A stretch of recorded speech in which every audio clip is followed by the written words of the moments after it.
Maybe it's because they want to keep Donald Trump in the headlines, because they want to keep him there all the way up to the election, because they feel like they can beat him. Well, they Joe feel Biden, like they can beat him again. Absolutely. Joe Biden has always said, James, that if Donald Trump runs, or his supporters have always said that if Donald Trump runs, that almost guarantees that Joe Biden would run again. After the midterms, are emboldened by that. They think a best chance of a second term here being endorsed once again by the American people is Trump. Trump is their best weapon.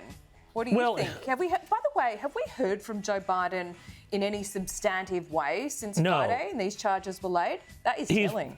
He's been asked about it, and he just does his sort of smiley, goofy sort of look away thing. But I mean, that's what he kind of does with every sort of question he gets asked these days. I mean, because he is obviously showing signs of decline and signs of not being up to the job, and yet it looks like he is going to run again. And for the Democrats, their terror is somebody younger, somebody from the next generation. A Ron DeSantis comes up, who does present as a much more normal sort of presidential offering, somebody who would act and look and behave a lot more like what Americans and everybody else thinks of as a normal president. And, I wrote about this today in the Daily Telegraph. There's every possibility that this is part of a strategy to solidify support around Trump, ensure he gets the nomination, cause DeSantis to say, I'll sit this one out for 4 years. Because here's the other thing, too. The Democrats have another big problem.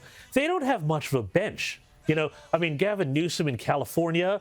California is its own campaign ad for the Republicans. That's, how dire that state is now. People like Pete Buttigieg have shown themselves not up to their cabinet secretary jobs and, not up to being president, obviously.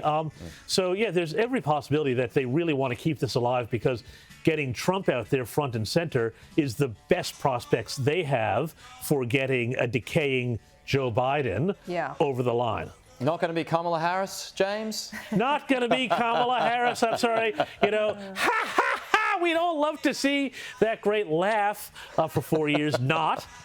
No.